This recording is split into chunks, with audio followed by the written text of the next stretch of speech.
USCHO.com. This is the USCHO Spotlight, a weekly podcast from U.S. College Hockey Online at USCHO.com, featuring conversations with college hockey coaches and players and journalists who cover the sport. Welcome to USCHO Spotlight for January 22nd, 2019. I'm Ed Trefzger alongside Jim Connelly. This episode is brought to you by the NCAA Frozen Four, April 11th and 13th at KeyBank Center in Buffalo. Visit ncaa.com/Frozen4. It's tough to get a long winning streak in college hockey, and right now the longest streak at 8 wins and 0 losses and no ties either is held by Clarkson. We are joined now by the head coach of Clarkson Hockey, and that is Casey Jones. Casey, 8-game winning streak. Things seem to be going well for your program, especially coming out of break. Just some general thoughts on how this team is playing right now. Yeah, I think, we found ways to win some games. It's like any stretch, right? You probably have one that you didn't deserve to get that you got, and we found various ways to win some games. But the biggest thing, I think, we're able to bring our depth, and we're playing pretty consistent hockey in terms of our effort, consistency with our attention to details of the games. And, obviously with good goaltending, it gives you an opportunity every night to be in games, which has, been a good thing for us here in the stretch. You just mentioned goaltending, and I'm going to go to defense in general. Obviously, Jay Kiley has been very strong, but I look at the 8-game stretch of wins starting back on December 8th, 0-0, 1-2, 1-2-2-0. That's the amount of goals your team has allowed in each of those 8 games. I know that goaltender is everything, but I assume it's a little bit more than just a great goaltender right now. Yeah, for sure. I think it even goes with our forwards. I think we're very committed to be on the D side of the puck. You try to sell your guys a good defensive position is going to lead to good offense. They don't always buy into that, but this team, the culture they bought into the fact that they're working hard away from the puck. The fact that we can go 4 lines deep with we first half of the year we spent a lot of time with injuries, and knock on wood, we've been pretty healthy here lately the second half. So when you can come with that, it means your shifts are a little shorter, they're a little harder, they're better pace. It allows you to just do a lot of things at a higher level, and that's probably been as much of our success to being good defensively as anything. And then, like I said, we talk goaltending, but our D-core is long and are difficult to play against, and we have forwards committed to being on D side of the puck. So it's led to I agree with it more. Jake takes a big part of it, but it's just commitment level, which is nice. On the other side of the puck, I think every team in college hockey will say, hey, it's hard to score goals these days. And you had a 6-game stretch there where I don't think you scored more than 3 in a game. And then the last 2 weekends, 10 goals in the Union RPI series, and then 8 goals last weekend against Yale and Brown. And it's balanced, 5-5, 4-4. What is going right with the offense? What's clicking right now that seems to work? Well, I think our best players are at a high level right now. We've got some, we've got some juniors and some seniors that are playing really good hockey. We dress 6 freshman forwards every night. It's been pretty well our staple here for most of the season. We're young up front, and all of a sudden they're starting to chip in. So that's kind of where we've been carried a little bit. And, we've been trying to get some power plays that can go, and all of a sudden they're chipping in on a regular basis. And all of a sudden you go from 2 to 3 to 3 to 4, in terms of your goal scoring. So those guys are playing at a high level. And when you start getting some balance and some depth in your scoring, it really kind of extends your bench, and it makes you difficult, because we've been getting pretty consistent goal scoring from our best players all year. Our top, even from the D core, they're our veteran D. We can rely on some guys, which is nice. So you go into games, you're pretty certain you're getting something on the board from those guys. And now we're starting to get the sprinkle the infield with other guys chipping in, which has probably made things better for us by a large margin here lately. Casey, when you mention other guys chipping in, I look at 2 defensemen, Aaron Tho and Greg Morrow, 5 goals each. And we always hear coaches talk about activating defense and getting them into the play. And when you're getting defensemen not just being part of the offense, but scoring goals, that has to be a huge relief to your forward core. Yeah, no question. We try to play a system here that we're interchangeable parts. So our D can activate, and they can be up the ice as one of the 3 forwards. You activate that. You hope it's a system that the players like to play. We activate them in the offensive zone quite a bit, but then it can be I think a lot of teams are doing that. So it comes down to do they Do they make the plays? Do they finish? And those two guys have come along nicely. They played a secondary role behind some good offensive defensemen here in the past, so they haven't really had a chance to flourish much. The opportunity has presented itself here for them this year with the graduation of a couple of guys that were all league level players last year, and they've certainly taken in and run with it. We're talking with Casey Jones, head coach at Clarkson. You mentioned interchangeable parts, and certainly getting defensemen part of the offense. I remember in the days, 20, 25 years ago, you talk about, a defenseman pinching down. Well, you don't talk about that anymore because everybody gets involved. How has that changed your preparation for the game, recruiting, and so forth, as the landscape of how the game is played has changed so much over the last decade or so? Well, you better get offense off the sticks of your D. It doesn't necessarily have to be goals, but it has to come off their sticks. It's just, or else you can't win. The zone is shrinking so much defensively with teams and the concepts, the way they're playing, that your D are a big part of breaking pressure and getting pucks to them. That they, if they can't get shots through, they can't move with their head up, and they can't find people. It's really difficult to penetrate teams, and then vice versa. If they can't skate, they can't play the game anymore. So you got to be able to think at a high level and move it. So that, I think, the days of laboring and guys that you can't hide a defenseman that can't skate anymore. It's the game's too fast. The rules don't allow them to clutch and grab. I think the game's in a great place, but it's made it a very, very difficult position to play. And and you better have depth back there, because if the injuries, it's hard to keep your D from getting injured because they're getting forechecks so hard. They're getting hit, and it's just you can see at the NHL level, it's just down quite a bit. So it's probably as valuable a position as anything. And you better have numbers back there to be able to survive and be able to play at a high level, and they better be able to move pucks and get pucks to the net, or you're going to be pretty stagnant in terms of producing offense. Well, that kind of leads into the next question, and that's when you talk about recruiting and the talent pool. And coaches tell me that there's a deeper and better talent pool out there now than there ever has been, but at the same time, recruiting is more difficult than it's ever been. Is that your view on that? And what are your thoughts on trying to recruit for Clarkson? Yeah, well, I just think, recruiting is definitely different. I'll be honest with you. It's not it's exactly where you see football, and it's exactly where you see basketball. It's the eat or be eaten kind of the motto out there now, and that's the way it is. It's not that people aren't breaking the rules; they're just they're going the rules letter law. We're going to recruit them right up to the end. There's a lot of kids making changing decisions and all that. So that's what's changed the landscape in recruiting. I think some guys have gone with young recruiting. We haven't. We stay steadfast. You have to trust your process, and you have to trust who you are. I think we do a good job of that as our staff to trust what we see and build relationships and get players that we like, that we're excited to coach and want to be a part of our culture. That's what Clarkson's all about. It's about coming here and getting immersed into what we believe in, how we want to play the game, and getting guys that really see themselves fitting that mold. And if it's a good fit that way, and I think we have a good locker room for that. The guys are excited to come to the rink. They're excited about the style of play we have, our expectations to win, and they want to be a part of that. So that's kind of where we stayed status quo. We haven't got caught up in the young recruiting with that. It's just not who we are, not what we want to do. It's just like dealing with the maturity of the players that know what they want and coming in to be a part of our culture. I like to be able to look a guy in the eye and tell them where I see them playing and how they fit. And how we can develop them, and their strengths and weaknesses in that. And it's tough when they're really young. I don't feel comfortable as a coach. It is what it is. It's so some people say you're going to miss the blue chip players, but we've got really nice players coming. We like where we're at in terms of that, and we certainly like the fact that we've limited our mistakes to come in, and the guys are helping us with depth. And that's what we think we have to do here at Clarkson, is with depth.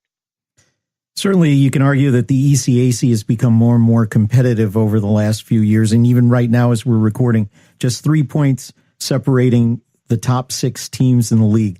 What's your overall assessment of your conference right now and the progress it's been making? Well, yeah, it's been, like I saw last year, maybe a little bit of a dip in terms of the depth at the top of the league. But in past years, we've had great teams at the top that can run nationally, which has been really nice. But then we go deep. I think our bottoms come up a long ways, and Like, you cannot take any nights off in the league. It's nice from that regard. It certainly prepares you. It makes it tougher though, because it's tougher and tougher to win games. It's tougher and tougher to go on streaks. But certainly the guys in our league, it's well coached. I know going into games on Friday and Saturday that if we don't prepare our guys properly, we're going to get caught. The other team's doing a phenomenal job of preparation. The compete level's really high. Our league's physical. So I've been impressed. It's certainly I get back in the league when I get back to shape at Connelly. I think it was 10 years ago now, and up here to Clarkson from where it was when I left. It was a drastic change in terms of the level of the playing field from top to bottom in the ECAC, that's for sure. That kind of leads into the next thing. You've got an 8-game winning streak going.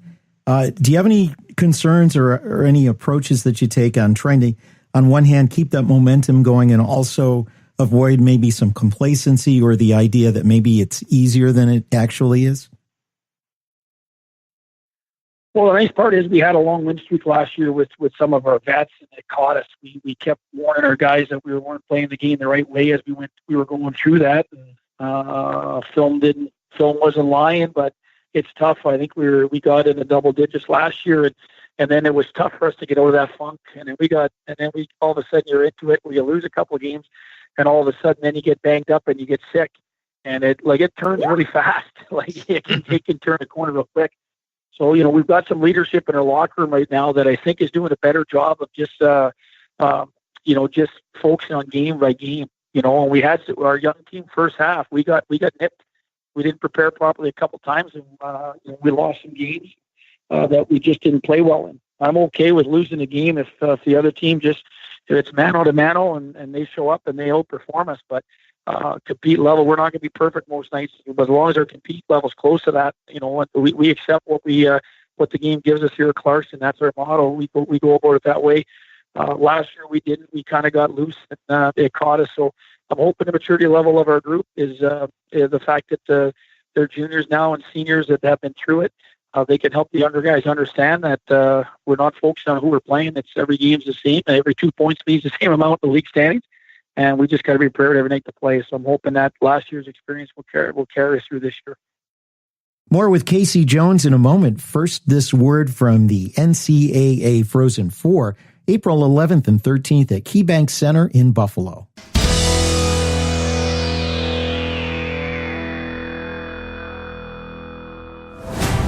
Speed and precision, unrelenting power.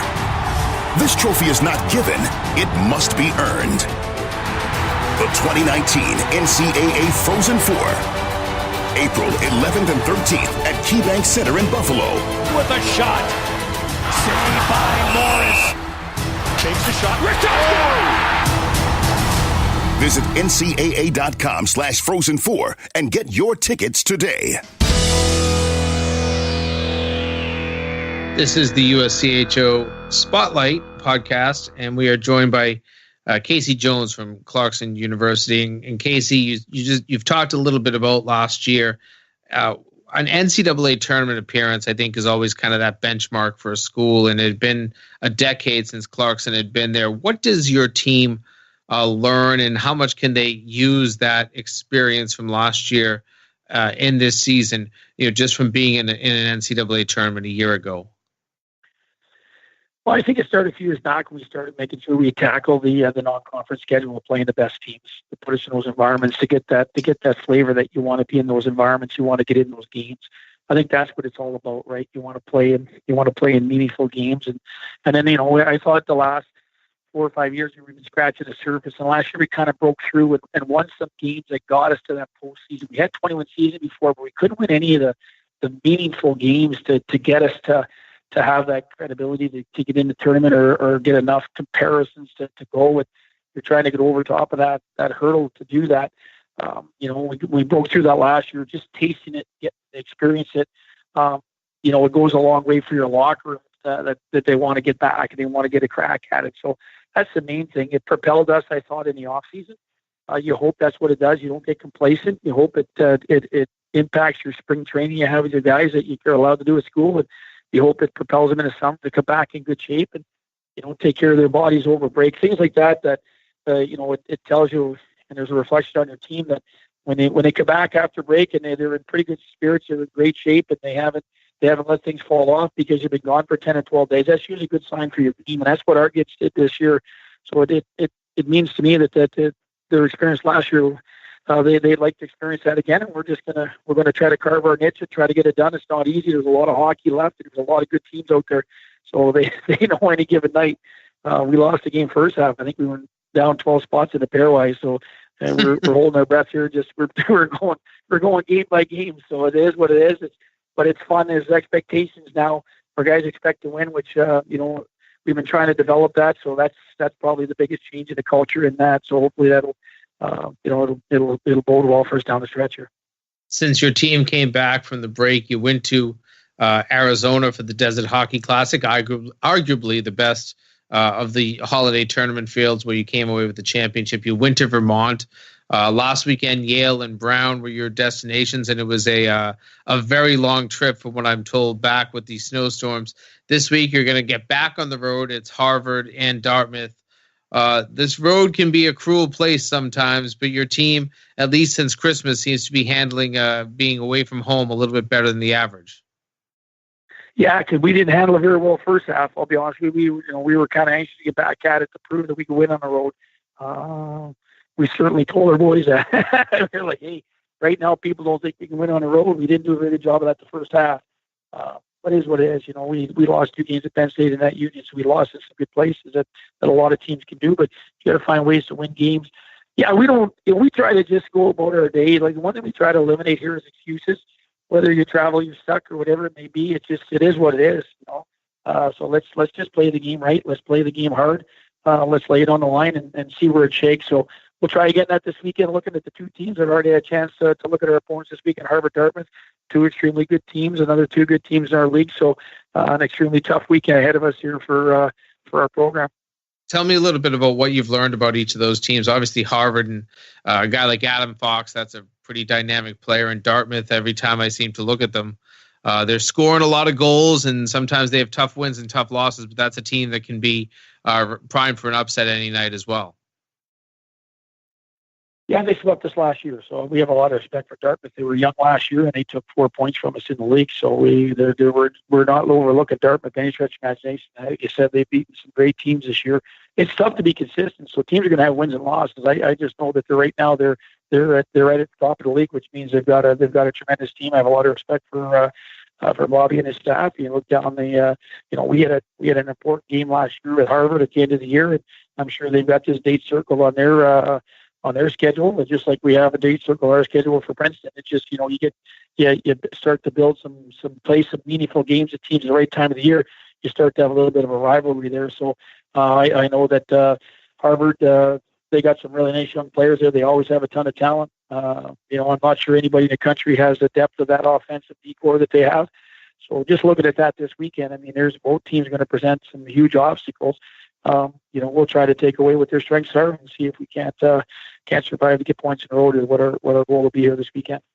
Well, it is an 8-game win streak your team will put on the line this weekend. Harvard on Friday night at Harvard, and then Saturday at Dartmouth. And Casey Jones, always a pleasure to catch up. We love watching your team from afar. It's always obviously afar from most people in your Northland, but you keep up the great work, because this is a pretty exciting Clarkson hockey team.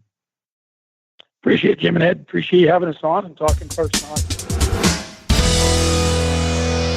8 wins in a row aside, Casey Jones has put together a pretty good tradition of winning in his 8 seasons at Clarkson.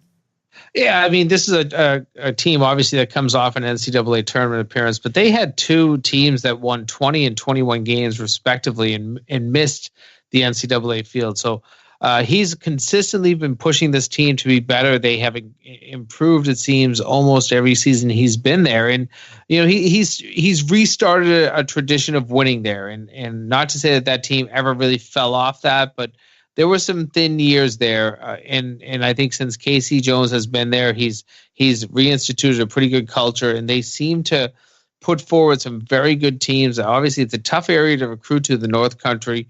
It takes a special type of player to want to go up to some place that's, kind of north and out of the way. But he pulls in some of the best talent, and this year's team is no exception. They are a special team. They I expect them to be there at the end. This is a very competitive Clarkson team. At 16-6 right now and number 10 in the pairwise, they're in a good position if they keep their winning ways going. Yeah, I think that it's going to take more wins, and they've got a lot more games left. It's all league play for them from here on out. But with 12 games left, I think you get 6 more regular season wins, go 500 the rest of the way, and then make sure you don't lose whatever round of the playoff you end up in. You got to get a couple of wins in the playoffs. They're likely in the NCAA tournament if all that holds up. I always say that 23 to 24 is a good magic number, and at 16, you're not that far away. That'll do it for USCHO Spotlight for this week. For Jim Connelly, I'm Ed Trefzger, and we'll catch you next time. This has been the USCHO Spotlight, a production of U.S. College Hockey Online. Visit uscho.com/podcasts to listen or subscribe.